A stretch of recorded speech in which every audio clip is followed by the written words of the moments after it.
¿Qué tal, amigos? ¿Cómo les va? ¿Cómo están ustedes? Bienvenidos a Inquietudes. Agradecidos de que estén allí, que nos permitan ingresar a vuestros hogares, como siempre, muy agradecidos. El último programa del año y comenzamos con un tema que es espinoso, altamente preocupante, que hemos tratado muchas veces aquí, con distintas opiniones, con técnicos, con fotografías, con filmaciones, con gente que opinaba de una u otra manera, y nosotros siempre marcamos nuestra preocupación, no porque seamos técnicos, sino porque confiamos en los que estudiaron, en los que saben, y además leímos. Y entonces nos fuimos enterando de la historia del HLB, y por donde pasó arrasó. Decíamos que no llegue acá porque estamos perdidos. Bueno, la situación se ha puesto muy complicada. Muy complicada. El mismo SENASA ha hecho conocer algunas noticias que tendrían que preocuparnos a todos, porque todos estamos relacionados con la citricultura aquí, más allá de que uno no tenga ni un árbol de mandarinas. Pero la comunidad depende en una medida importante de la citricultura. Entonces, toda la región tendríamos que estar preocupados. Y buscar salidas, ¿qué hay que hacer a partir de ahora? ¿Qué hay que hacer? Porque lo que no se hizo, ya está. ¿Qué hay que hacer? Por eso lo convocamos a Gabriel Liano, con quien otras veces hablamos de este tema. ¿Qué es lo que se debe hacer? ¿Qué es lo que tiene que hacer el productor? ¿Qué tiene que hacer el SENASA? ¿Qué tiene que hacer el gobierno? ¿Qué tiene que hacer no sé quién? Alguien. ¿Qué se puede hacer? Muchas gracias por estar aquí. Bueno, Gustavo, gracias por la invitación, como siempre. La verdad que la circunstancia tal vez no es la más feliz desde el punto de vista de la principal actividad de la zona, ¿no? El HLB es una enfermedad que hace mucho tiempo la venimos hablando. Por suerte siempre podíamos decir lo mismo, ¿no? Que no estaba presente en la provincia de Entre Ríos al menos. Y bueno, esto ha cambiado a partir de la detección que hubo la semana pasada de vector, o sea, el vector del HLB. El HLB tiene dos mecanismos de propagación, ¿no? Uno es a partir de material vegetal, o sea, de yemas, y lo otro, por supuesto, es un insecto, que es la Diaphorina citri, que está bueno recalcar esto para que la gente sepa. La Diaphorina citri es el vector del HLB, es un pequeño insecto que está presente en nuestra zona desde hace muchísimo tiempo, por supuesto, pero que ese insecto estaba sano, o sea, no tenía la bacteria en su interior. Esa situación ha cambiado a partir de la semana pasada, donde SENASA comunicó oficialmente que en una quinta de acá de la zona, del departamento Federación, se ha encontrado vector infectado con HLB, ¿no? Con la bacteria en realidad causante del HLB. Esta información está chequeada. Nosotros fuimos invitados a la conferencia que hubo el viernes pasado en el Centro Regional de SENASA en Concordia, donde obviamente nosotros ya habíamos pedido esa reunión, que sea una reunión amplia, donde se comunique la información de manera certera, concreta, de manera tal de que no se generen dudas, porque es un tema muy sensible, como bien lo decías, y la realidad es que no se puede jugar con la información. Sabemos la ansiedad que despierta este tipo de noticias en los productores citrícolas y en toda la zona, y por lo tanto le pedimos al SENASA que sea responsable en el manejo de la información, y obviamente damos por descontado la seriedad en el análisis que se ha hecho de las muestras y los resultados que se han obtenido, ¿no? De hecho, lo primero que preguntamos fue si se había repetido el análisis, en cuántos laboratorios y si fue una sola muestra o varias. Bueno, todo eso quedó confirmado. Además, no lo digo yo, sino que en la reunión estaban presentes ministros de la provincia de Entre Ríos y Corrientes, el presidente de la Federación del Citrus de Entre Ríos, o sea, estaba todo las figuras, digamos, del sector citrícola. Así que la noticia es totalmente confirmada, la noticia es real, y lo que debemos hacer ahora es, obviamente, mirar hacia adelante pensando en que si ya tenemos vector con presencia de la bacteria en su interior, hay dos alternativas. O ese vector llegó a nuestra zona infectado de otro lugar, que es un método de transmisión que es posible, o ese vector se está alimentando de plantas que tienen la bacteria en su interior y por lo tanto están manifestando lo que la planta todavía no manifiesta, porque alguno podría decir, bueno, pero no hay planta enferma. Sí es cierto, desde el punto de vista de detección no se han localizado planta enferma. Obviamente que SENASA, a partir de la detección de la bacteria en el interior del vector, está haciendo un muestreo intensivo en la cuadrícula correspondiente a donde se encontró ese vector enfermo para detectar la planta. Pero la lógica indica que si tenemos vectores en positivo, debemos tener plantas positivas. Eso es una cuestión, digamos, entendemos, de tiempo, de generar la detección y confirmar la información, ¿no? Ahora, aquí tenemos algo claro, que no iba a llegar la enfermedad, que bueno, eso ya pasó, la tenemos acá. Que el vector no iba a aparecer, ya lo tenemos acá. Todo eso está comprobado. Si tenemos el vector, tenemos plantas con la enfermedad. Si tenemos una planta con la enfermedad, tenemos que suponer que hay varias plantas con la enfermedad, de acuerdo a lo que uno ha leído, que ha sucedido en Sudáfrica, en Brasil, etc. ¿Qué hacemos? ¿Qué se hace? ¿Qué hay que hacer? ¿Qué es lo que tiene que hacer cada uno? Porque ya no se puede negar la realidad. Sí, claramente acá, en el caso inmediato de empezar a detectarse las plantas positivas, ¿no? Que, reitero, no está confirmado hoy planta positiva, pero la lógica, digamos, de la técnica de haber detectado el vector infectado indicaría la presencia de plantas positivas, que alguien puede decir, bueno, pero ¿por qué no sale todavía? Y bueno, la técnica de detección de la enfermedad requiere una determinada cantidad de ADN de la bacteria dentro del material analizado. Entonces se analiza material vegetal por un lado y se analiza el vector por el otro, ¿no? Entonces la concentración del ADN de la bacteria ha sido lo suficiente para detectar en el vector. Evidentemente todavía la concentración de la bacteria en el material vegetal no ha sido suficiente para detectarlo. Eso por una hipótesis, ¿no? Por la otra alguien puede decir, bueno, pero eso solamente te está centrando en la concentración del material vegetal. Y si ese vector viene de otro lado, bueno, sí, puede pasar. Sería un poco raro que justamente haya concentración de un vector en una explotación, plantas adultas, digamos, pero bueno, es la otra hipótesis y no la vamos a descartar, ¿no? O sea, puede ser material vegetal, puede ser vector con la enfermedad que ha ingresado de otro lugar. Son las dos alternativas posibles. En ambos casos la situación es complicada y en ambos casos hay que trabajar en consecuencia. SENASA tiene dispuesta una resolución, que es la 372/016, en la cual establece un plan de contingencia para lo que son tanto las detecciones en material vegetal como la detección en vector. Esto es algo que ya hemos adelantado en el semanario. De todas maneras, SENASA considera que esa resolución, con ese plan de contingencia, es necesario ampliarlo. ¿Qué quiere decir esto? La resolución 372 estaba pensado para zonas de producción citrícola sin macizos continuos, o sea, con plantaciones que tienen algún tipo de barrera geográfica o natural que impide la transmisión rápida y directa del vector o el movimiento del vector dentro de una zona, como es por ejemplo en el caso de Misiones, ¿no? Que tiene zonas bien aisladas. En el caso nuestro, que sabemos que el macizo citrícola prácticamente es continuo a lo largo de toda la costa de Uruguay, SENASA considera que hay que rever la resolución y generar una nueva, donde haya, además del plan de contingencia para la quinta donde se hizo la detección, haya otro plan que es más abarcativo para toda la zona. Se están diciendo muchas cosas, pero lo cierto es que todavía esa resolución no está, y es una resolución que se está discutiendo por estos días, se está discutiendo técnicamente por estos días, y seguramente nos va a llevar esta semana o la próxima consensuar esa resolución. Básicamente hay que decir, ¿pero qué puede decir la resolución tan complicado? Bueno, concretamente, si tenemos vector positivo, debemos hacer control del vector. La resolución actual lo que hace es obliga al control del vector dentro de un determinado radio de donde se detectó.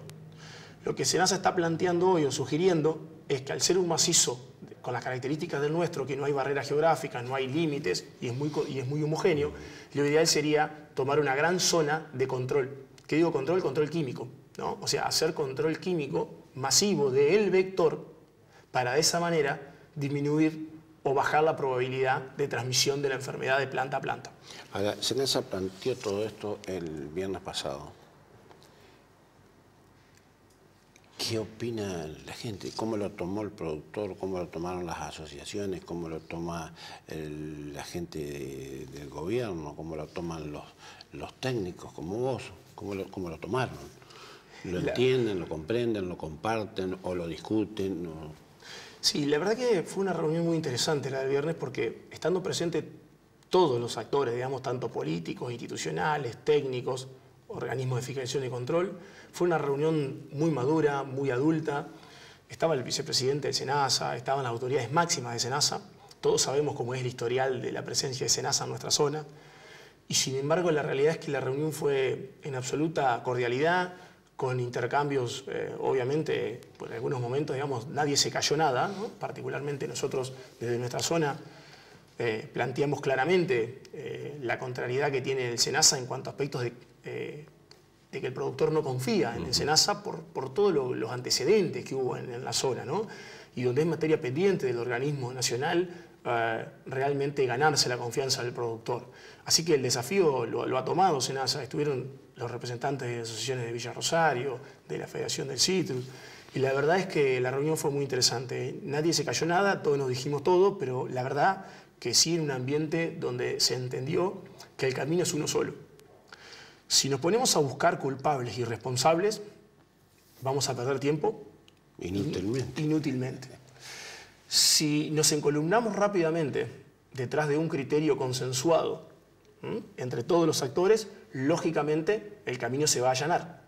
Acá necesitamos que, obviamente, soluciones técnicas, pero soluciones técnicas después deben ser aplicadas por el productor. Y si el productor no confía en las disposiciones de SENASA y no confía en las recomendaciones técnicas, inútil será hacer una nueva resolución. Por lo tanto, eso quedó claramente expresado.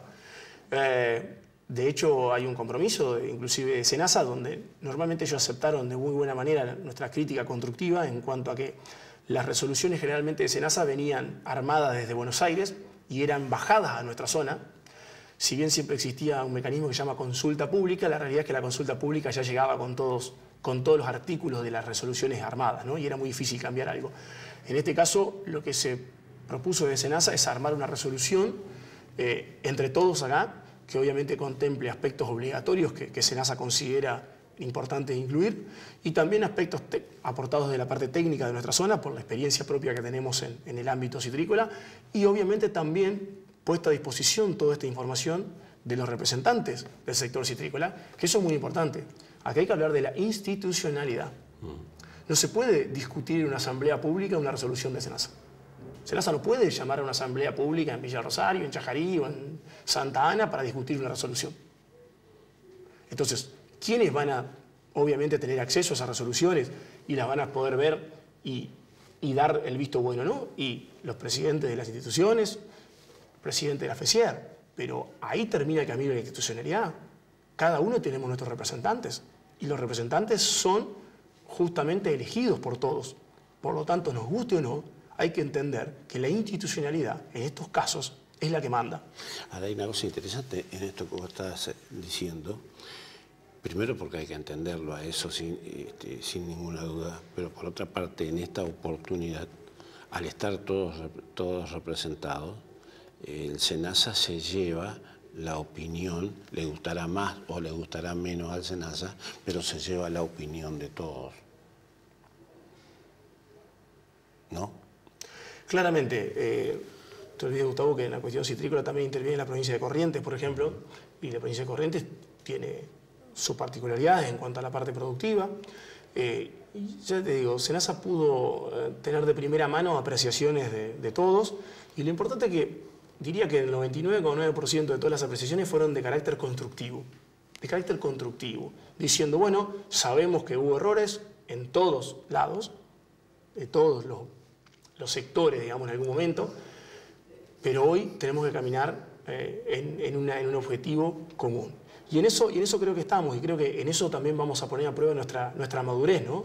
Digo, a nosotros nos pasa también la parte técnica. Yo hoy estoy como presidente del Colegio de Profesionales de la provincia de Entre Ríos, y también estaba el presidente del Círculo de Ingenieros Agrónomos del Departamento de Federación en la reunión, y a nosotros nos toca hablar por los técnicos, y seguramente no todos los técnicos coincidirán a pie juntillas con lo que uno dice o lo que uno piensa, o inclusive con la resolución que SENASA después pueda sacar. Pero lo que hay que tener claro es que a veces no es fácil conformar a todos, pero sí que hay que generar algo y que ese algo sea lo más equilibrado y lo más equitativo para todos los sectores. Y además hay una cuestión básica. El organismo de fiscalización y control es el SENASA. Nosotros debemos exigirle a SENASA, nosotros generalmente lo que hemos hecho con SENASA siempre fue criticarlo por errores o no, pero la verdad que lo hemos criticado mucho siempre. Y la verdad que hoy llegó el momento de no criticarle, sino exigirle, ¿no? Exigirle acciones y medidas acorde a la seriedad del problema. Pero también a esas acciones y medidas hay que respaldarlas. Porque posteriormente, si nosotros no tomamos en serio lo que SENASA dispone o nos ponemos a cuestionarlo o directamente hacemos caso omiso, tampoco es la solución del problema. Mirando hacia adelante, esta situación del nuevo cuadro sanitario de la zona requiere, en principio, imagínense que intensificar el monitoreo.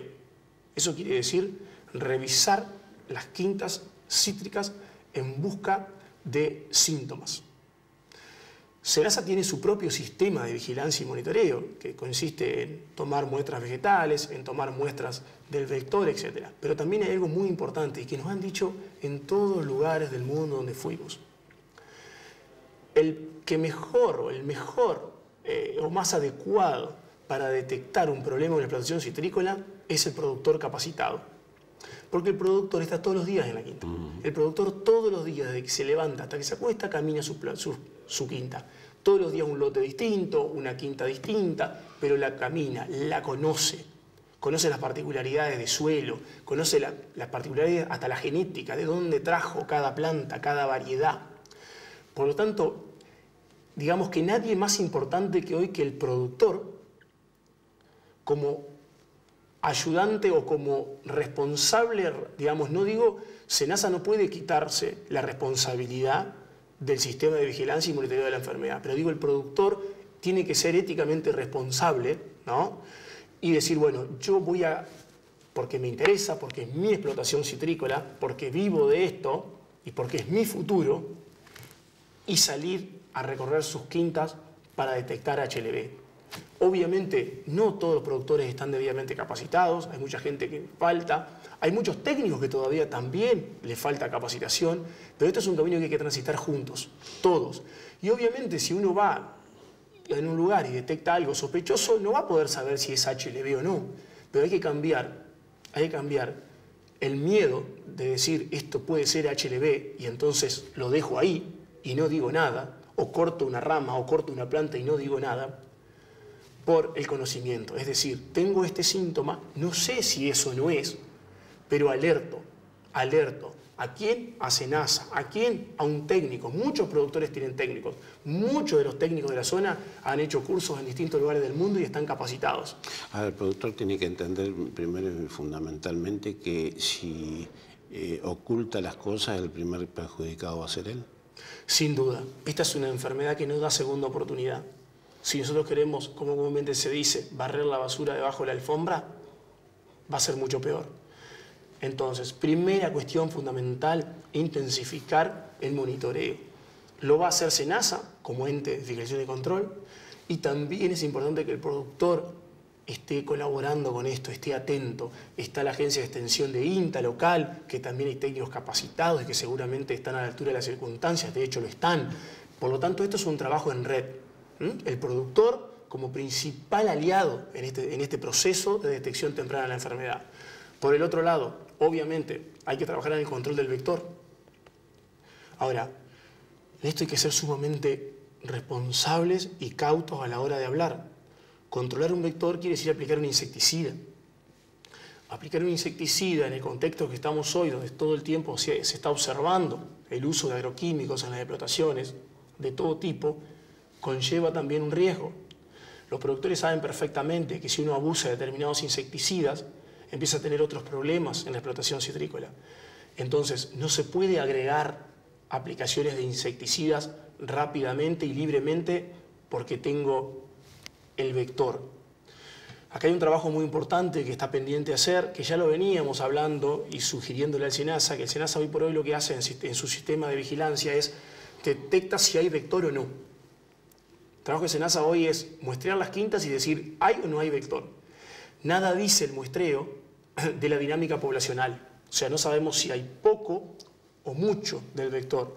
Y tampoco tenemos claro, todavía no está construida la curva, es decir, en qué momentos del año es donde mayor población hay, en qué momentos baja la población, y eso cómo se correlaciona también con la susceptibilidad de la planta a adquirir la enfermedad. ¿Por qué? Porque el vector no se alimenta de cualquier parte de la planta. El vector básicamente transmite la enfermedad en brotos jóvenes. Entonces, como toda enfermedad, en eso sí es común a todas las otras enfermedades de la citricultura, tenemos una enfermedad, tenemos un vector y tenemos una planta.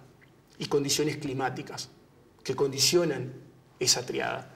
Y nosotros debemos aprender eso para poder manejar las aplicaciones químicas destinadas a disminuir prácticamente a niveles no detectables de la presencia del vector, para de esa manera frenar la potencial transmisión que puede haber de planta a planta, pero por el otro lado no podemos ir en contra de los enemigos naturales y lo que se llaman los benéficos que habitan normalmente nuestras quintas cítricas. Digo, los que contrarrestan el vector. Esto está muy estudiado. En Estados Unidos ya en el 2009 hay estudios que muestran el alto impacto positivo de mantener a los benéficos en las explotaciones citrícolas.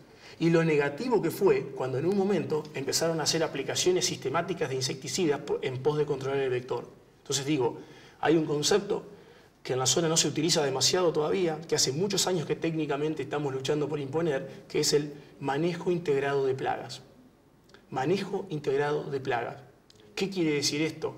Conocer todas las plagas, no una, conocerlas a todas, conocer cómo interactúan entre sí, cómo interactúan con las distintas etapas fenológicas del cultivo. Es decir, cuando digo etapa fenológica quiere decir si una planta está brotando, si está floreciendo, si está llenando frutos, cómo interactúa con las condiciones climáticas, eso quiere decir temperatura, humedad ambiente, básicamente, velocidad del viento, etc.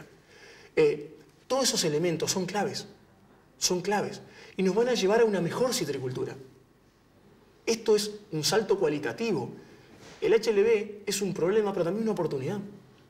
También una oportunidad de hacer una mejor citricultura.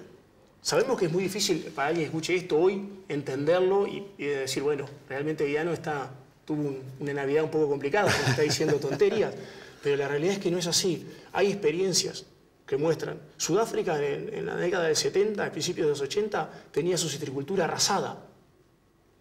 Perdió gran parte de su citricultura. Y hoy es, si no me equivoco, cuarto productor mundial. Y de hecho, un competidor muy fuerte de Argentina en todos los mercados del mundo. ¿Cómo lo hizo? Bueno, hizo un clic. Cambió de una citricultura sin HLB a una citricultura con HLB.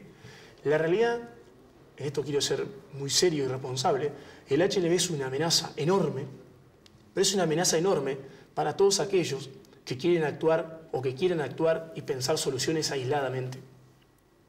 El HLB es una enfermedad que nos da la oportunidad a todos de empezar a trabajar libre de egoísmos, sin intereses sectoriales. Esto quiere decir parte política, institucional, técnica y obviamente siempre poniendo el foco en lo social, porque la actividad citrícola es fundamental para mantener el tejido social de nuestra zona. Nosotros tenemos por un lado el HLB que destroza las plantas. Si nos quedamos quietos, viene el desastre. Ahora, la necesidad es instrumentar a partir de ahora, no solamente tomar conciencia, sino a partir de ahora instrumentar otro tipo de trabajo en la citricultura. Sin dudas. Si yo no recuerdo mal, por allá por el año 2006, el Círculo de Profesionales del Departamento de Federación, el CIPAF, convocamos a un especialista de Brasil, de San Pablo, que habíamos hecho una jornada citrícola en el Club Santa Rosa, lo recuerdo perfectamente, donde nos vinieron a hablar de HLB. Se imagina que estamos hablando de más de 10 años atrás, ¿no? Mostró imágenes, vieron imágenes. Y todos decíamos, bueno, nosotros, primera cuestión, nos llena de orgullo como institución haber colaborado de esa manera con el sector citrícola. Porque muchas veces en el fragor de las discusiones se apunta a los técnicos por determinadas cuestiones. Y es cierto que los técnicos hemos cometido errores en el pasado seguramente, y también tal vez las cometemos hoy. Pero sepan también que tenemos aciertos. Hace 10 años dijimos, el HLB es una amenaza, pero es una amenaza que se contrarresta con conocimiento, con capacitación, con prevención. Desde ahí fue un camino incesante, donde la mayoría de los técnicos del departamento y de la región hemos viajado, porque obviamente no había HLB acá, y había que irlo a ver en otros lugares del mundo. Hemos ido a las más prestigiosas universidades del mundo y tomamos clases. Obviamente el HLB acá va a tener otras características probablemente en su ciclo de velocidad de transmisión y demás, pero hoy el HLB nos dio mucho tiempo. El HLB nos dio mucho tiempo. Los técnicos, la mayoría, reitero, estamos capacitados para esto. Muchísimos productores han viajado por el mundo, han tenido oportunidad de ir y ver la enfermedad en otros lugares. Hace, creo que algo más de 20 días, un mes, hubo una reunión en el Centro Cultural de Chajarí. A ver, les comento rápido esto porque a veces se dice no, porque no se hace nada. No, no. Hay muchas cosas que se hacen y nosotros no le damos la importancia que corresponde. Se hizo un ciclo de presentación de los resultados de la red de monitoreo de SENASA. Ese ciclo incluyó charlas en Santa Ana, Villa de Rosario, Chajarí y Federación. Estaba muy preocupado la gente de SENASA, la gente de INTA y distintas instituciones por la convocatoria de esas reuniones. Lamento decir que la preocupación era real, porque en Chajarí, si no quiero faltar a la palabra, pero difícilmente había más de 5 productores. No había más de 5 productores. Y la verdad que había un productor que dio testimonio de lo que había visto, porque tuvo la oportunidad de viajar a Brasil y entrevistarse con otros productores, no grandes productores de Brasil, no, con productores como los nuestros, de una colonia en Brasil, que era muy anecdótico porque él contaba que inclusive tenían los mismos apellidos, porque era una colonia italiana en Brasil, con quintas de 25, 30, 40 hectáreas, y yo tuve la oportunidad de estar unos días en esos lugares, que tiene HLB, por supuesto, y hablar con los productores y ver qué había pasado y qué estaban haciendo.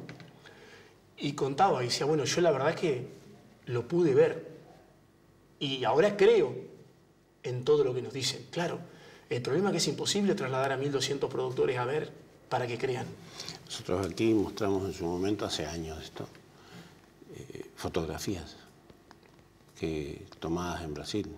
Justamente un productor que viajó las trajo y decíamos, si esto llega aquí estamos perdidos.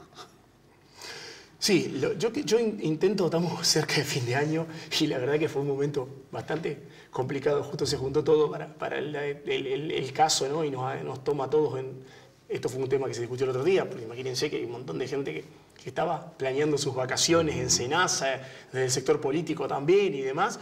El productor no es problema, el productor está siempre al pie del cañón generalmente, ¿no? Pero en la parte institucional de SENASA, político, esto cambió todo, ¿no? Cambió los planes de mucha gente, ¿no?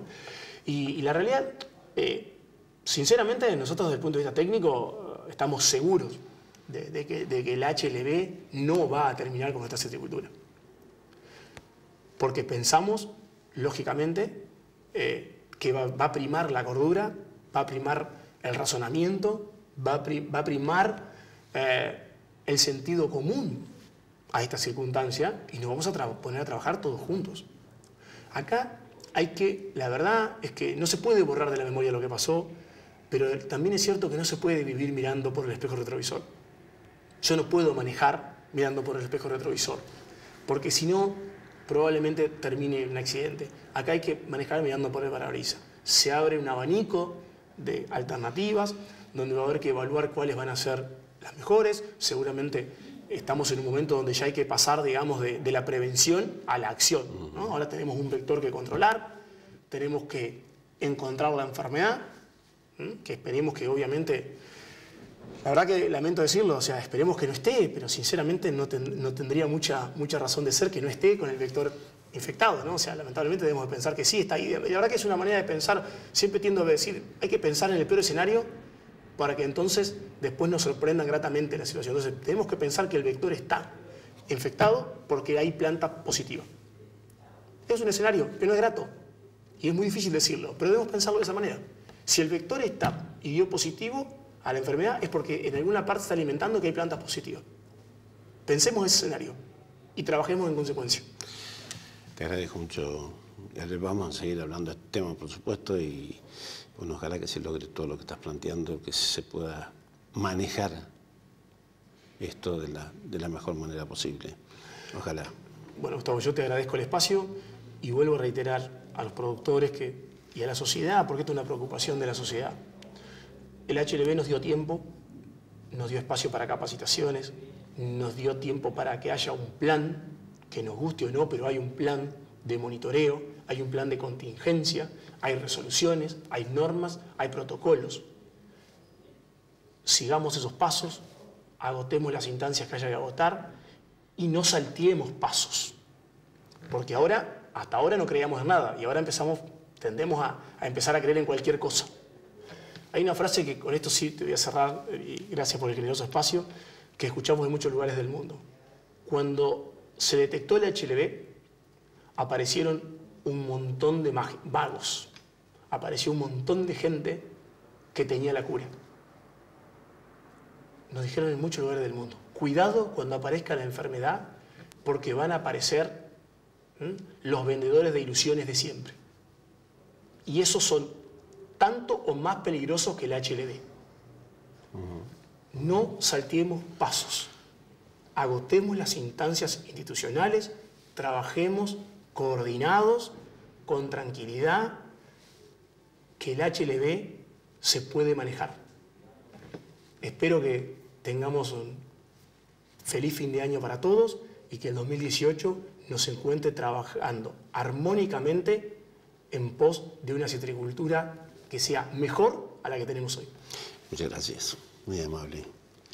Esta es la realidad, amigo. Se va a producir un cambio, sin duda, en la manera de trabajar.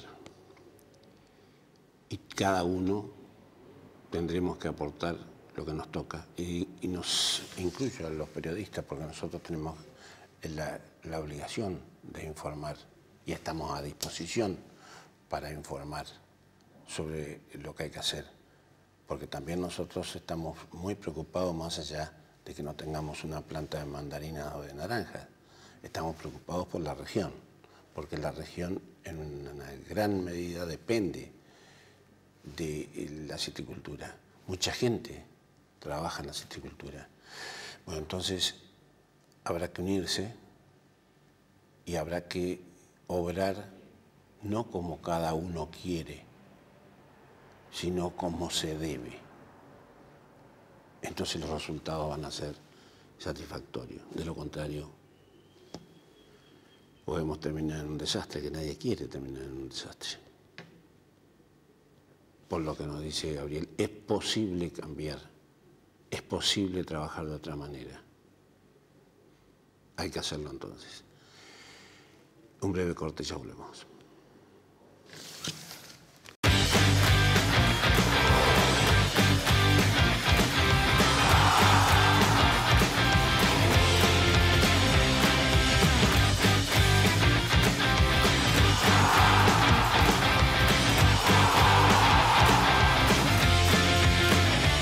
Este verano el fútbol no se detiene. Disfruta de los mejores partidos con el Pack Fútbol y no te pierdas nada. ¿Todavía no lo tenés? Contratalo ya. Bueno, recién charlábamos con el señor Liquiano, pero ahora vamos a hablar con el presidente de la Federación del Citrus de Entre Ríos. ¿Y por qué vamos a hablar con él? No solamente porque preside la entidad señera, la entidad madre de todas las entidades asociadas a la citricultura, sino que fundamentalmente aquí, como decíamos, va a haber que convencer al productor que va a haber que trabajar entre todos, no de a uno. No es que uno va a poder hacer una cosa y otro va a poder hacer otra cosa, no, no. Acá va a haber que hacer un trabajo, como bien nos decía Guiano. Y quienes más conocen la realidad no son los capos del SENASA que están en Buenos Aires, son los productores que están en contacto con la planta, tal lo planteaba Guiano recién. Bueno, ¿cómo se convence a los productores que hay que trabajar en conjunto. Muchas gracias por estar con nosotros. Complicado el tema, pero ustedes, sin duda alguna, desde la FECIER y desde las convocando a las asociaciones, tienen una inmensa posibilidad de convencer a todos los productores, porque ustedes son productores. Sí, a ver, muchísimas gracias por el espacio y por convocarnos ante este problema que nos preocupa a toda la comunidad, porque no solamente el productor citrícola vive de la citricultura, sino que hay un contexto que rueda alrededor de la citricultura. Es una situación compleja la que veníamos tratando de evitar, que veníamos tratando de prevenir y que se hicieron un montón de cosas en estos años y quizás mucha de esa cosa hizo que se demore la llegada. Una llegada que según las estadísticas era inevitable, lo que sí era por ahí un poco manejable el tiempo que demoremos, que haya demorado en llegar.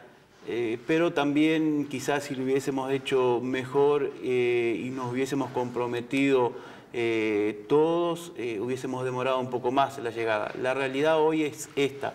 Hoy, la semana pasada, el SENASA avisa que encontró diaforina infectada, o sea, la chicharrita infectada con la bacteria del HLV en la zona, y nos contó cómo hizo ese hallazgo, cómo tomó las muestras, cómo tomó las contramuestras y cómo volvieron a dar positivo 3 muestras distintas, o sea que eso certifica que la bacteria está en la zona, y eso hoy nos hace empezar a trabajar desde otra óptica, desde la óptica de que si bien tenemos que continuar con trabajos de prevención,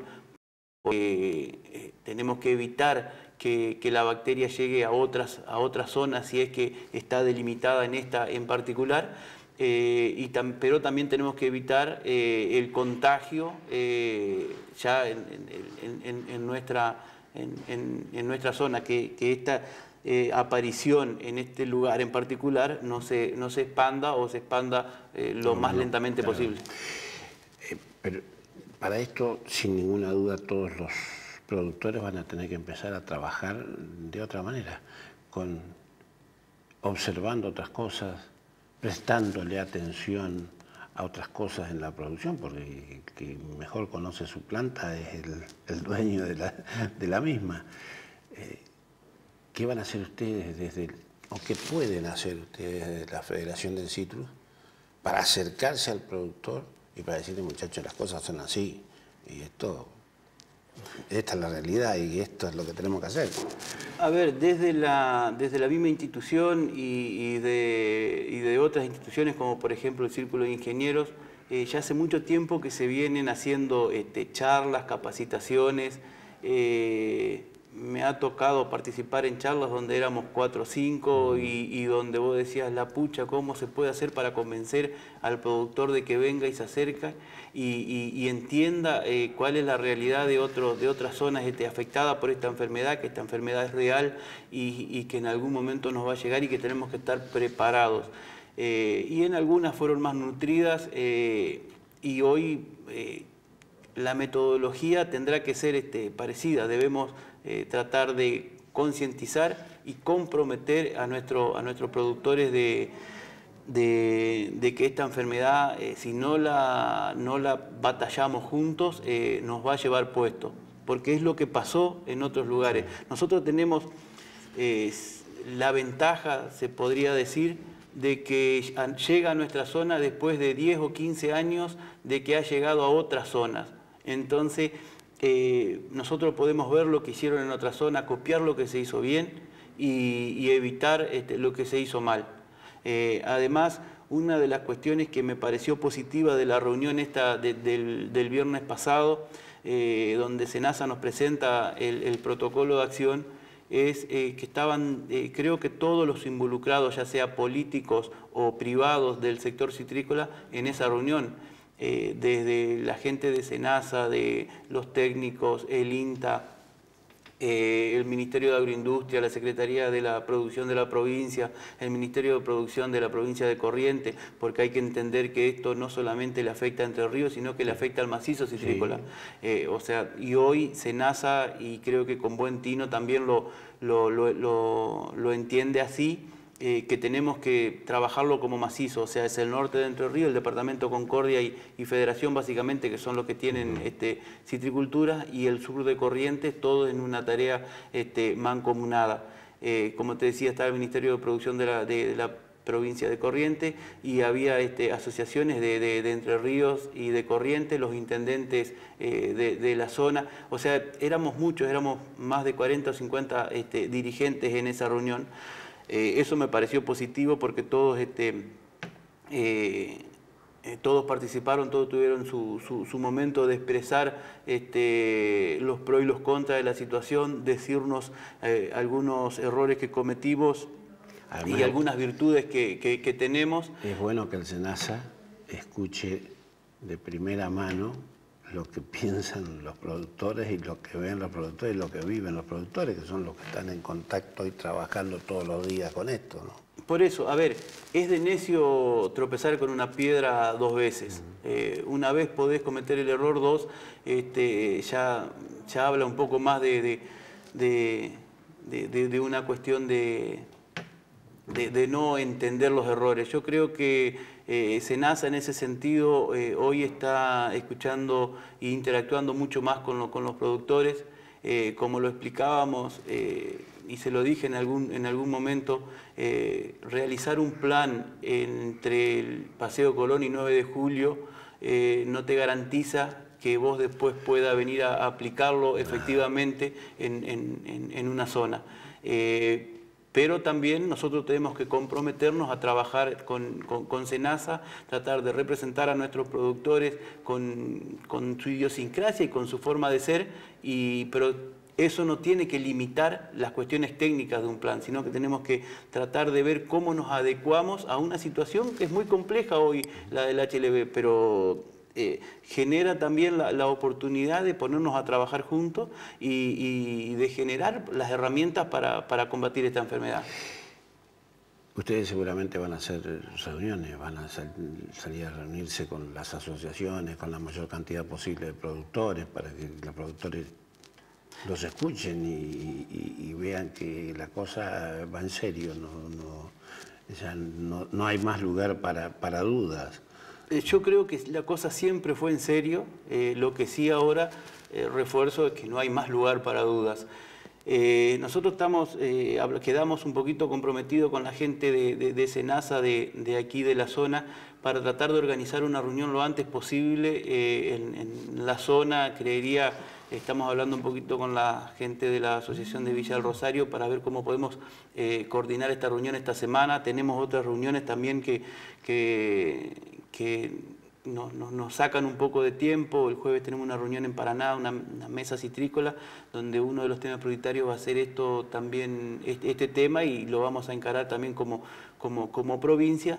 Pero bueno, veremos a ver si esta semana podemos organizar esta reunión con los productores del SENASA, que el SENASA venga y le cuente a los productores de primera mano lo que nos contó el viernes, cuál es la situación y cuáles son por ahí los pasos a seguir.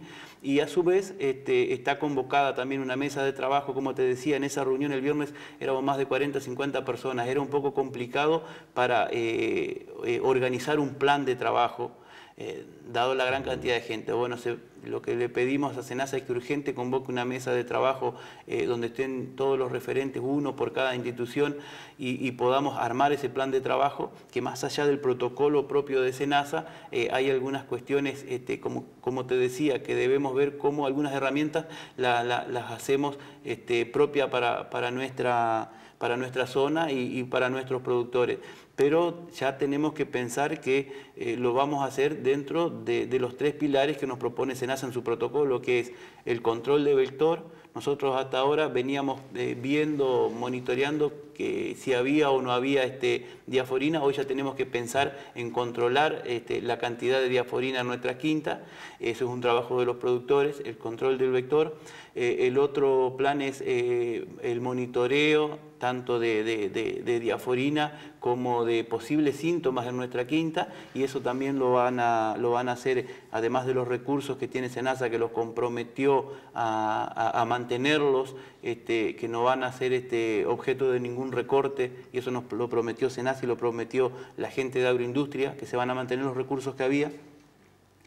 Aparte de los monitoreos, como te decía, de SENASA, que fueron intensificados por aportes privados, también capacitar a nuestra gente, a nuestros productores, para que los productores mismos hagan sus monitoreos. Los productores conocen sus quintas, así que tienen que ellos recorrerla, conocerla, ver cuáles son los cambios, cuáles son los síntomas que puedan aparecer, y ahí avisar a las asociaciones que están comprometidas en esto, o muy comprometidas en esto, están al SENASA, para que venga, tomen las muestras y se hagan los análisis pertinentes. Ojalá siempre sea para anunciar negativos y que la enfermedad no se disemina, pero si así lo hiciese, estar a la altura en cuanto a tiempo para poder llevar adelante las tareas. Pero ocultando no ganamos nada. No ganamos nada, y eso es algo que yo vi el año pasado cuando me tocó recorrer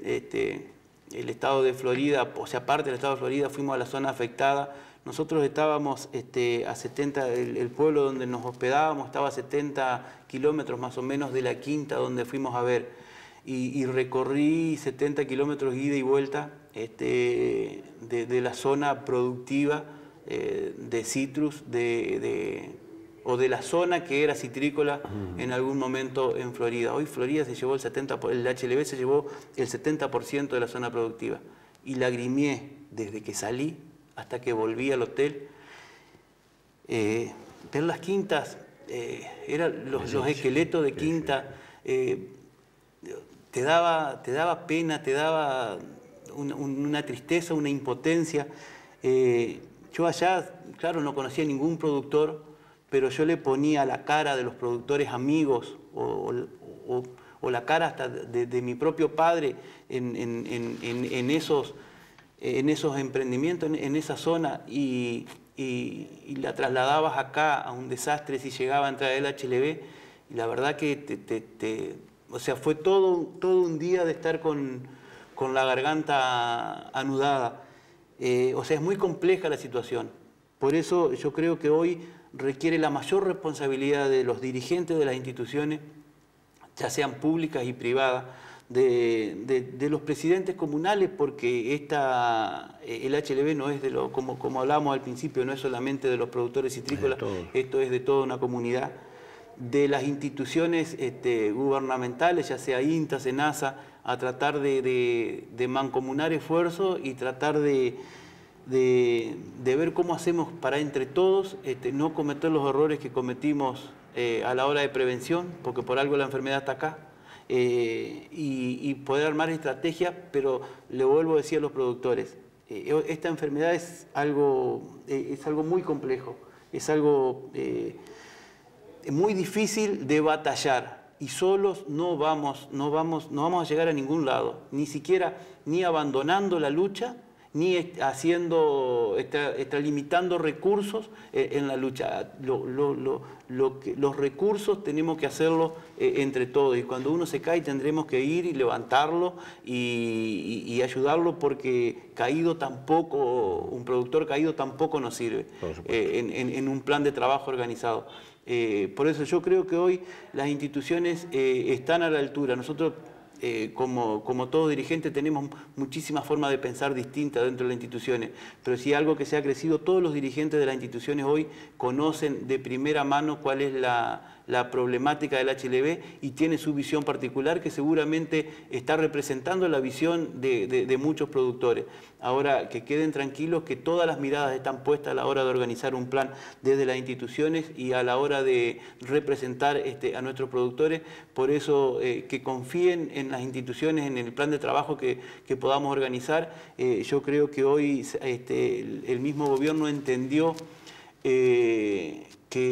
cuál es el valor de la citricultura nuestra, porque hemos recorrido muchísimas puertas, hemos golpeado estos últimos años mostrando nuestra citricultura y todo lo que implica nuestra citricultura. Yo creo que tenemos una oportunidad a la hora de batallar contra el HLB. Debemos aceptar el compromiso y responder a ese compromiso con mucha altura.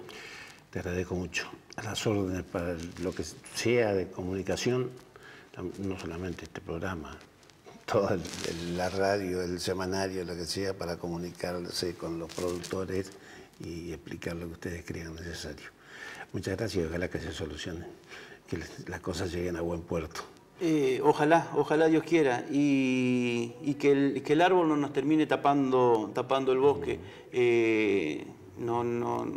Uno no pretende tener una visión fatalista con esto acá, pero sí lo que pretende es mostrar una realidad que es muy compleja, ha sido muy compleja en los lugares donde ha llegado, pero creo que tenemos oportunidad. Lo que tenemos que hacer es, de una vez por todas, entender que tenemos que poner hombro con hombro y luchar esto juntos. Así que bueno, que todos nuestros productores, nuestra sociedad terminen un 2017 con las mejores ganas, y el 2018 nos encuentre a todos unidos, no solamente para combatir el HLB, sino para tratar de edificar un país un poco mejor siempre. Muchas gracias. Gracias a usted.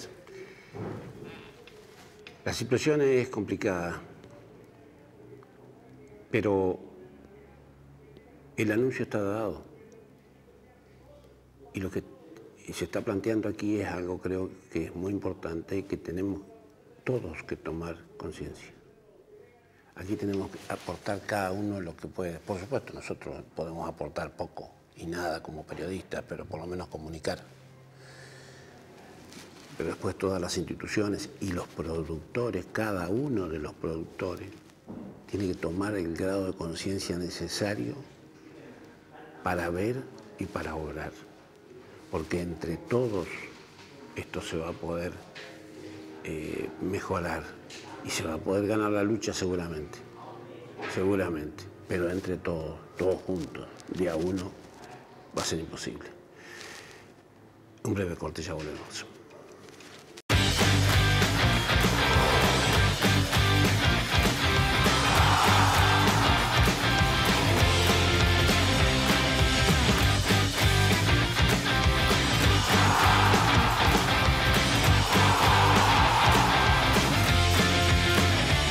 Este verano, el fútbol no se detiene. Disfruta de los mejores partidos con el Pack Fútbol y no te pierdas nada. ¿Todavía no lo tenés? Contratalo ya. Bueno, vamos a hablar un poco de economía. Mejor dicho, yo no voy a hablar, va a hablar un economista, que es Matías Surt, y como está aquí en Chajería, aprovechamos para hacer una nota con él y plantearle la situación. Nosotros vivimos en situación de crisis, por lo menos desde que yo me acuerdo. Y no tengo el pelo blanco porque me lo tiño, porque pasaron unos cuantos años ya. Siempre estamos en crisis y siempre terminamos mal y siempre inventan cosas milagrosas que terminan en desastre porque son mentirosas. Entonces vamos a preguntarle a él, como economista, cómo ve la situación. Tenemos un déficit inmenso que no es de ahora, desde que yo me acuerdo hay déficit. O sea, gastamos más de lo que tenemos. Piensa en su familia. ¿Qué pasa si usted gana 10 y gasta todos los meses 32? Estamos mal.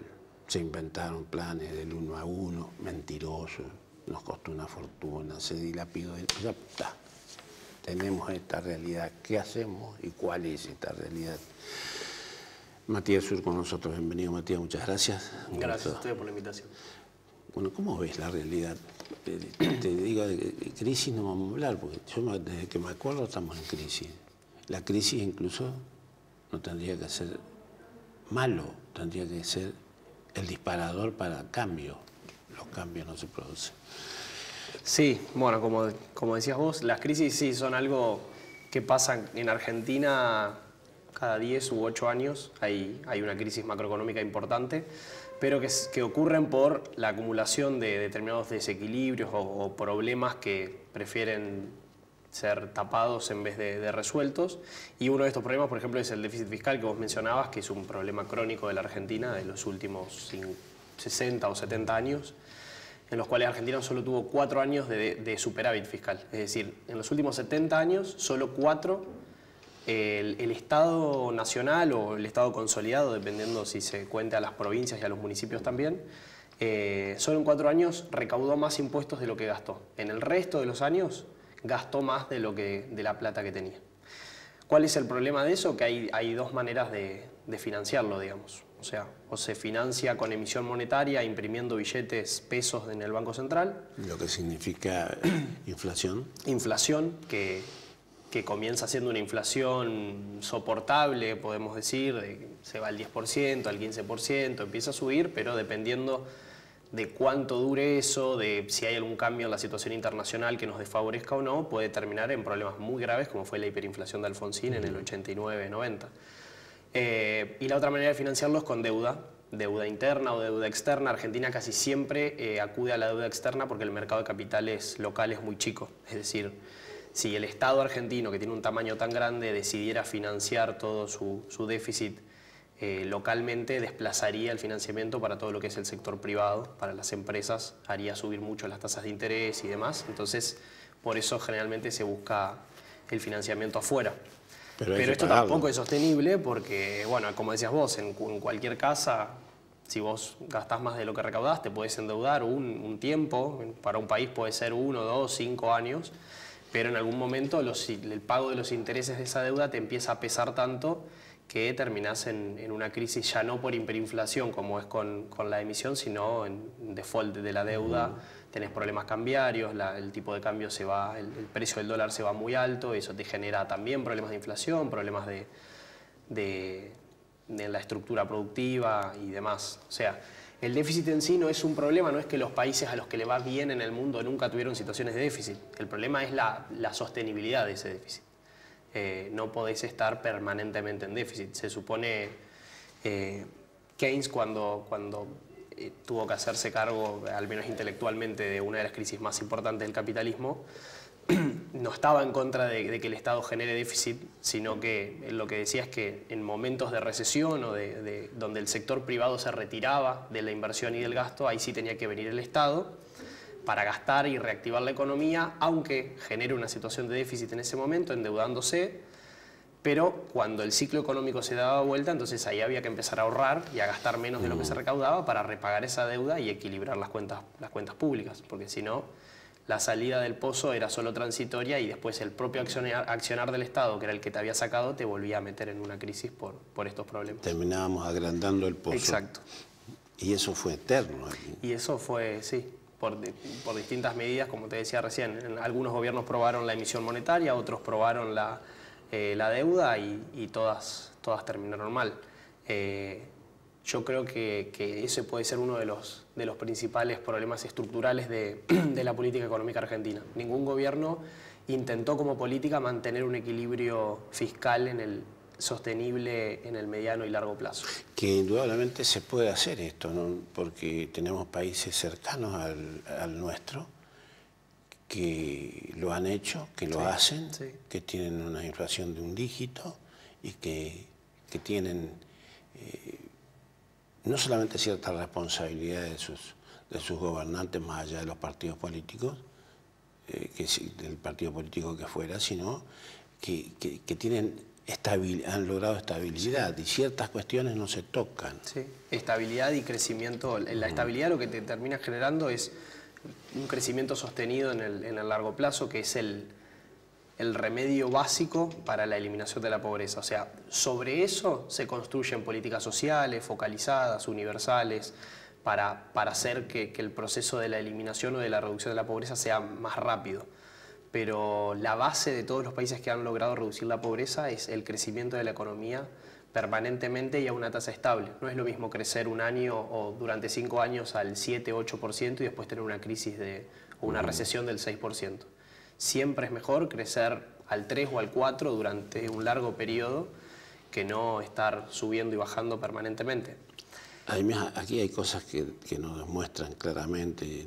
Yo me acuerdo cuando vos lo mencionaste, Alfonsín, 800 planes sociales, 800.000 planes sociales que de las cajas PAN. ¿Cuánto hay hoy? ¿Cuánto tenemos hoy? Millones. Sí. Bueno, entonces quiere decir que no se hicieron las cosas bien. Bueno, y más también, como decías vos, con la comparación internacional. Por ahí muchas veces cuando se habla del problema del déficit fiscal y del elevado gasto público, Argentina en los últimos 12 o 15 años casi que duplicó el tamaño del Estado. O sea, el gasto consolidado, lo que gastaba la nación, las provincias y los municipios, todo sumado, era de 24 puntos del PBI. O sea, casi un cuarto de la economía la movía el Estado a fines de los 90, antes de la crisis de la convertibilidad. Y era más o menos el mismo tamaño que había tenido Alfonsín y que se venía teniendo hasta el momento. El último pico, que es del año 2015, es de 43%. Es decir, que pasamos del 24 al 43%. Es como si hubiéramos casi agregado otro Estado paralelo permanentemente a la economía argentina. Entonces, cuando se habla muchas veces o se recomienda reducir este peso del Estado, el gran intervencionismo que hay, se tiene miedo de decir, bueno, pero eso implica recortes en distintos lugares, cómo se va a hacer para atender las necesidades sociales y demás. Y uno ve que otros países vecinos, como puede ser Uruguay, Chile, Perú, en los últimos 12 años también comparándolo, han reducido la pobreza a tasas mucho más elevadas que lo que lo hizo Argentina. De hecho, Argentina redujo la pobreza desde la crisis de convertibilidad hasta el año 2008, 2011, hasta ahí nada más, y desde ahí se estancó y hasta comenzó a subir de nuevo por estos problemas. Por el problema de la inflación, por el problema de que la inflación te termina carcomiendo el crecimiento económico y la generación de empleo y demás. Entonces te queda solo funcionando la parte de la transferencia de ingresos por parte del Estado, la parte de los planes sociales. Y los planes sociales no son una solución para eliminar la pobreza, son una solución de contingencia para contener a esa gente y tratar de que en los momentos malos no la pasen tan mal, debido a que son los sectores más vulnerables de la sociedad, pero no son una solución. Si no se logra crear trabajos, puestos de trabajo en serio, no en el Estado, ¿no? Y no con planes sociales, puestos de trabajo. O sea, si no se logra que lleguen inversiones y que incluso inviertan los empresarios nuestros. Sí. Acá tenemos en la Argentina, decimos, sí, no, pero los empresarios de afuera. No, acá también tenemos empresarios que llevan la plata afuera, en vez de invertirla acá. No son los niños de María Auxiliadora, ni nada por el estilo. Pero si no se hace, si no logramos tener más puestos de trabajo, es muy difícil salir. Totalmente de acuerdo, sí. Ahí enfrentás algunos problemas propios de la economía argentina con lo que pueden ser problemas ya más a nivel mundial, que el empleo está siendo un problema a nivel mundial importante. Lo ves en Europa, lo ves en Estados Unidos, no, se recuperaron muy rápido de la última crisis y están con niveles de desempleo mínimos históricos. Pero sí en otros países por ahí más con una estructura más parecida a la Argentina en cuanto al Estado y demás, como puede ser la Unión Europea.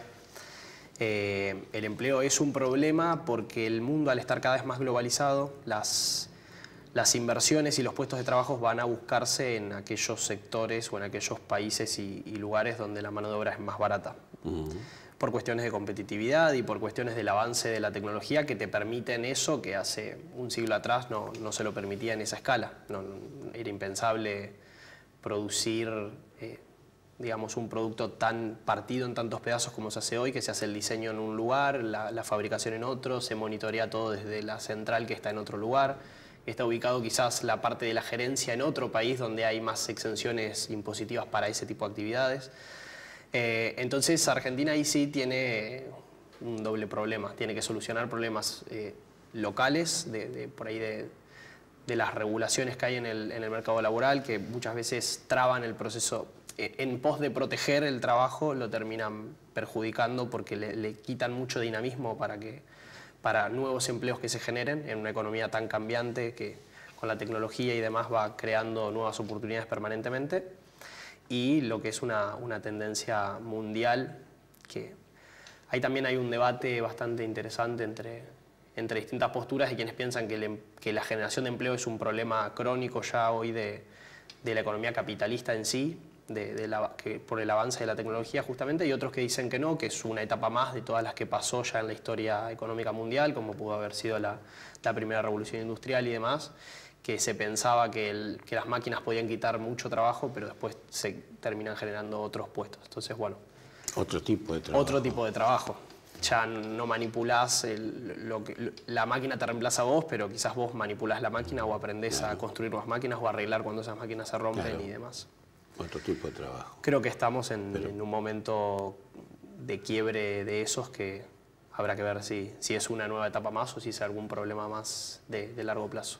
¿Y vos cómo ves? ¿Crees que eso puede suceder en la Argentina? Porque acá somos reticentes a aprender, somos reticentes a participar en la solución de los problemas y esperamos que desde arriba, por arte de magia, nos solucionen los problemas.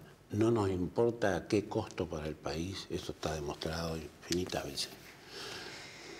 Sí, la verdad que eso ya es un problema más que económico o cultural, digamos, si bien están muy relacionadas la cultura, la sociedad, la política con la economía.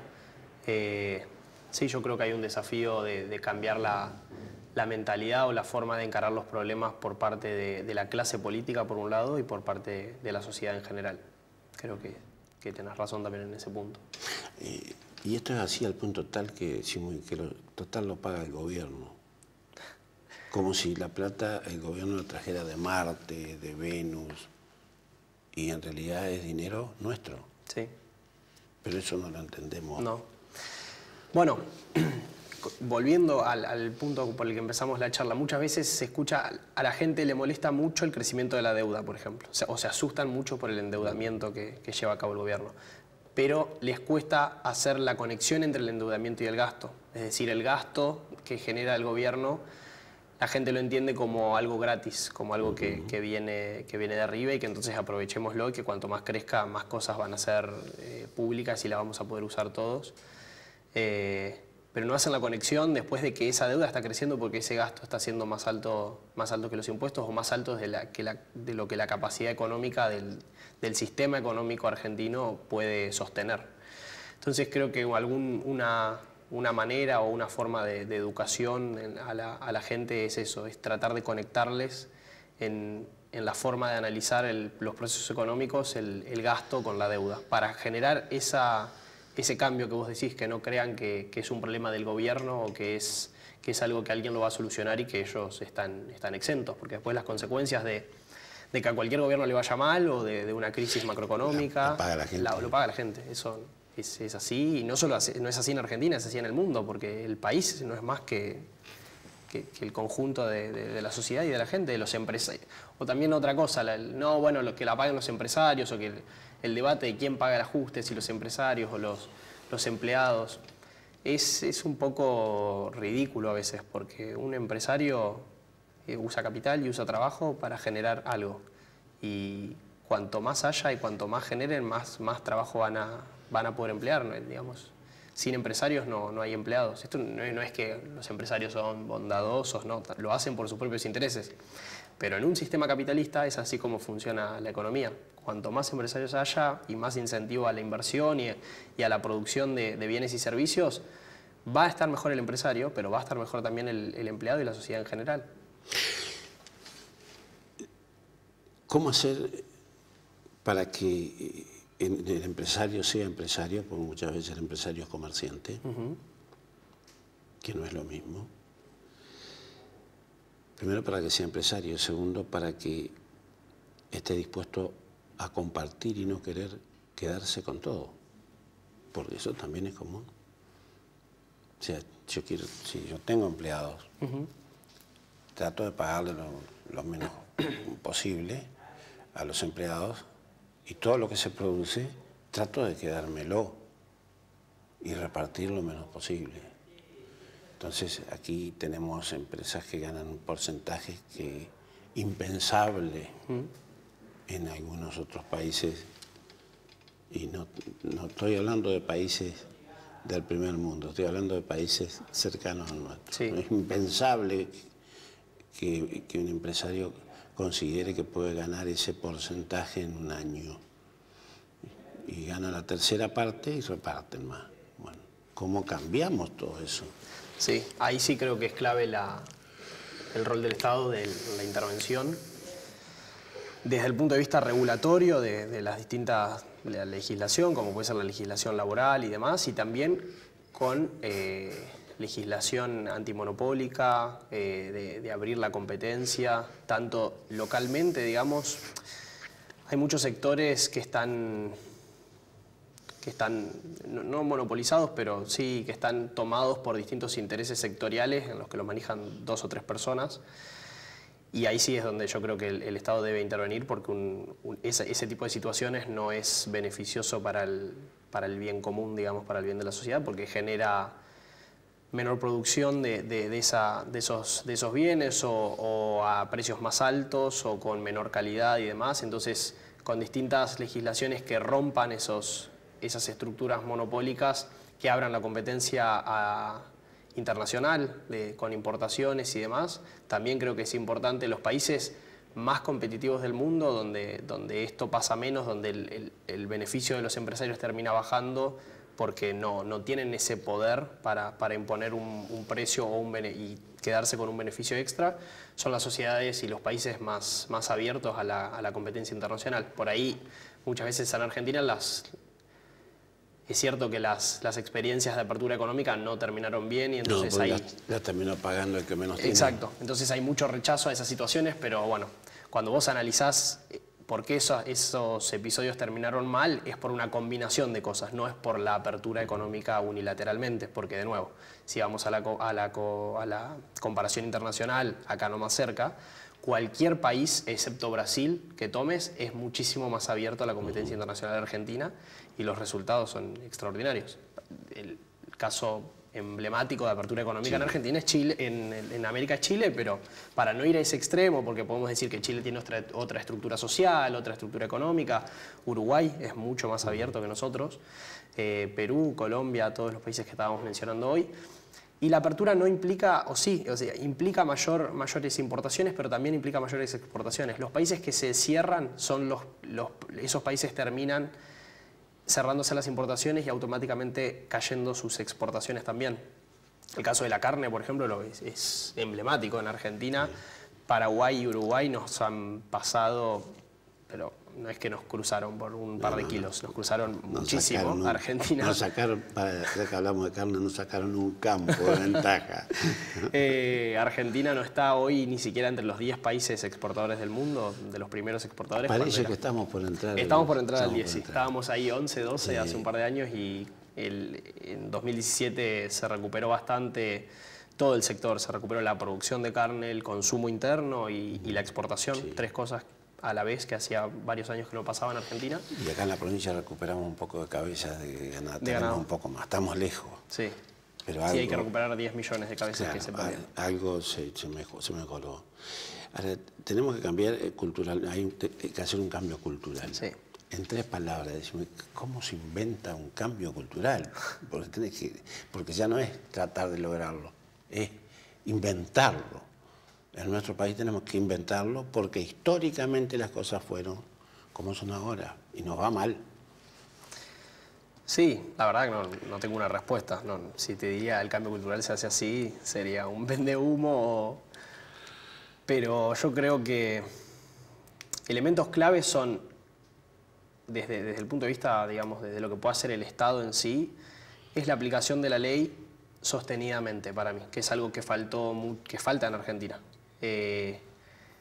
No estamos acostumbrados a cumplir la ley o a hacer las cosas como corresponden o como se deben hacer, o si en algún momento se intentó, son cosas que duraron muy poco tiempo. ahí sí haciendo un paralelismo con las políticas económicas y demás, son cosas que no duran más de 2 o 3 o 4 años y viene un nuevo ciclo donde se cambia completamente lo que había hasta el momento y entonces la gente dice, bueno, ¿para qué vamos a hacer las cosas bien si aguantemos así como estamos, que ya va a venir otra cosa del otro lado que quizás nos va a beneficiar quedándonos en la postura en la que estamos hoy? Pero es un trabajo de todos, pero yo creo que el rol del Estado en ese punto es el de la aplicación de la ley lo más imparcial posible, como debe ser, si no es aplicación de la ley. Pero como te digo, de manera sostenida, que dure. Tenemos que tener 20 o 30 años de una especie de refundación de la Argentina donde se logren acuerdos básicos que se mantengan en el tiempo. Muchas gracias. Que tengas un muy feliz fin de año y un año 2018 fantástico para todos. Ojalá. Gracias a ustedes por la invitación y los mismos deseos. Estas son las cosas que se repiten históricamente en nuestro país, más allá de la bandería política que esté a la cabeza. Entonces, es evidente que hay que producir cambios. Otros países lo han hecho, ¿por qué no nosotros? Yo insisto en esto, quienes nos gobiernan, primero los elegimos nosotros.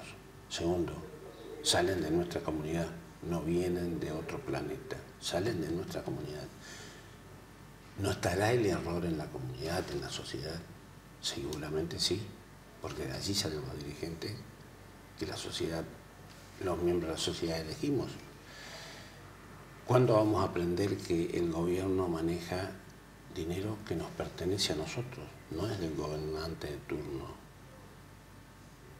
Más allá que le pongan la placa que lo hizo el gobernador, no, lo hizo usted, yo, todos. Eso tenemos que aprender, más allá de las placas. Les encantan las placas. Hacen buena cosa, le ponemos la placa. Pero yo no vi ningún intendente, ningún presidente, ningún gobernador que de su bolsillo saque dinero para hacer una escuela o un hospital, más allá de las placas que ponen. Lo pagamos nosotros, porque la plata es nuestra, es del pueblo. Entonces, cuando decimos lo paga el gobierno, estamos diciendo lo pagamos nosotros. Entonces hay cosas que creo que hay que cambiar, que lo venimos diciendo hace no sé cuántos años, que tenemos que cambiar la manera de pensar. Si cambiamos la manera de pensar, vamos a cambiar la manera de obrar. Y entonces tenemos más chance en no creer que el 1 a 1 es la salvación del país. Un breve corte.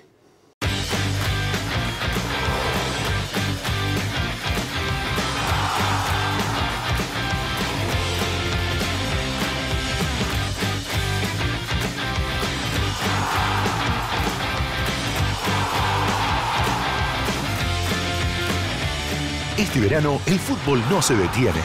Disfruta de los mejores partidos con el Pack Fútbol y no te pierdas nada. ¿Todavía no lo tenés? Contratalo ya. Bien amigos, llegamos al final del programa y también al final de otro año. Agradecemos profundamente que nos acompañen, que estén siempre allí sintonizando el Canal 4.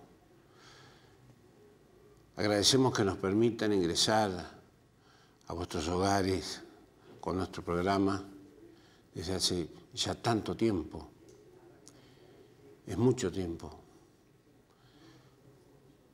En octubre pasado este programa cumplió 34 años desde el primer día en que salió al aire. Es mucho tiempo.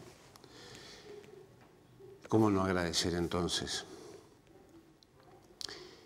Y seguramente nos vamos a reencontrar el año que viene, que esperamos, siempre esperamos que sea mejor, siempre esperamos que haya paz, siempre esperamos que haya trabajo, salud, tranquilidad. Pero para esperar eso tenemos que cambiar ciertas actitudes, porque por milagro las cosas no vienen. En nuestro país se repiten cosas. Sabemos que están mal y que los resultados son malos, pero repetimos las cosas. Entonces, creo que en lugar de pedirle a los gobernantes que cambien las cosas, tenemos que cambiar nosotros primero. Nosotros cambiar. Nosotros unirnos. Nosotros, aunque pensemos distinto, poder dialogar para llegar a un buen puerto. Aprender que uno no es el dueño de la verdad, que a esa verdad la tenemos que hacer entre todos. Tenemos que aprender alguna vez, ya no por nosotros que tenemos unos cuantos años, pero sí por nuestros hijos, por nuestros nietos, por los que van a venir en este país. Ojalá podamos lograrlo el año que viene. Lo necesitamos. Desde hace muchísimos años lo necesitamos. Es posible hacer el cambio si nosotros queremos. Y no es nuevo esto, porque, mire, en 1810, cuando la Revolución de Mayo, al poco tiempo ya había diferencias. A Belgrano lo mandaron a Paraguay, a Moreno lo mandaron a que lo mataran en el mar. Estoy hablando de hace mucho, ¿no? Bueno, desde entonces no hemos podido, mediante el diálogo serio, coherente, razonable, con el pensamiento de un humano, como debe ser, no hemos podido lograr llegar a acuerdos satisfactorios. Nos asombran después cómo otros países que están cercanos al nuestro se da una situación mejor, más importante en muchos aspectos. Nos llama la atención cómo nosotros no lo logramos y le echamos la culpa al otro, que es el personaje que inventamos en Argentina hace mucho y que está permanentemente presente, el otro. Bueno, es hora de empezar a pensar qué podemos hacer nosotros, cada uno de nosotros, repito. Nadie es dueño de la verdad. No es mejor o peor el otro por su manera de pensar. No. Pero sí tenemos que aprender a sentarnos todos alrededor de la mesa del país para pensar lo diferente, poder encaminarnos, poder aportar ideas, no pelearnos, aportar ideas a una causa que sea común. Nos cuesta mucho a los argentinos. Desde 1810 venimos esperando que esto se logre. Bueno, hagamos lo nuestro, que si hacemos lo nuestro, quienes gobiernan también lo van a hacer. Porque quienes gobiernan son parte de nuestra sociedad y nosotros los elegimos. Aprendamos nosotros. Le agradecemos muchísimo que estén allí siempre. Le deseamos lo mejor para todos. Paz, trabajo, salud, comprensión y diálogo. Un abrazo muy grande.